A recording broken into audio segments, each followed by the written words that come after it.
اعوذ باللہ من الشیطان الرجیم بسم اللہ الرحمن الرحیم۔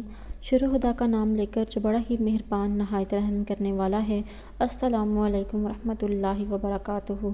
تمام سامعین کو ہمارے چینل کی طرف سے خوش آمدید۔ مجھے امید ہے کہ آپ سب لوگ خیریت سے ہوں گے۔ ناظرین، آج کا جو وظیفہ میں آپ لوگوں کی خدمت میں لے کر حاضر ہوئی ہوں وہ دانت کے درد سے نجات کے لیے ہے۔ اگر آپ کے دانتوں میں کسی قسم کا کیڑا لگ چکا ہے یا آپ کے مسوروں میں تکلیف ہے تو آپ کسی بھی قسم کے دانت کے مرض کے لیے اسے وظیفہ کر سکتے ہیں۔ دوستو، وظیفہ بتانے سے پہلے میری آپ لوگوں سے چھوٹی سی درخواست ہے کہ آپ میری اس ویڈیو کو لائک ضرور کریں اور اپنے دوستوں کے ساتھ شیئر کریں۔ شیئر آپ لوگوں نے اس نیت کے ساتھ کرنا ہے کہ یہ ویڈیو آپ لوگوں کے لیے صدقہ جاریہ اور ایصال ثواب کا ذریعہ بنے گی۔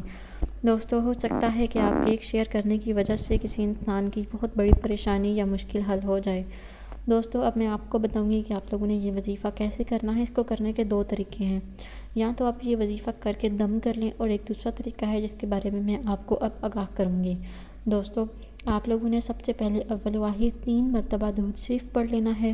3 مرتبہ درود شریف پڑھنے کے بعد آپ لوگوں نے 1 مرتبہ سورہ طارق کو پڑھنا ہے۔ سورہ طارق کو پڑھنے کے بعد آپ نے جس جگہ پر آپ کو درد ہو رہا ہے اس جگہ پر آپ نے اس دانت میں اس کو دم کر دینا ہے۔ دوستو، اگر وہ متاثرہ شخص خود اپنے لیے یہ وظیفہ نہیں کر سکتا تو کوئی بھی شخص اس کے لیے یہ وظیفہ کر کے اس کی متاثرہ جگہ پر دم کر سکتا ہے۔ اس کے علاوہ اس کو کرنے کا ایک دوسرا طریقہ بھی ہے۔ جس شخص کے دانت میں درد ہو اس کے لیے باوضو ہو کر سورہ طارق 2 کاغذوں پر لکھے اور ایک کاغذ موم جمع کر کے گلے میں ڈال دے اور دوسرا کاغذ لپیٹ کر درد والے دانت کے نیچے دبا دے۔ انشاءاللہ تعالیٰ آپ کی درد ختم ہو جائے گی۔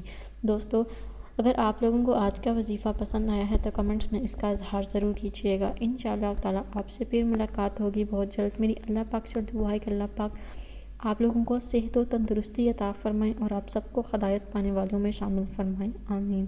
دوستو، انشاءاللہ تعالیٰ آپ سے پھر ملاقات ہوگی بہت جلد ایک نئے وظیفے میں، ایک نئی ویڈیو کے ساتھ۔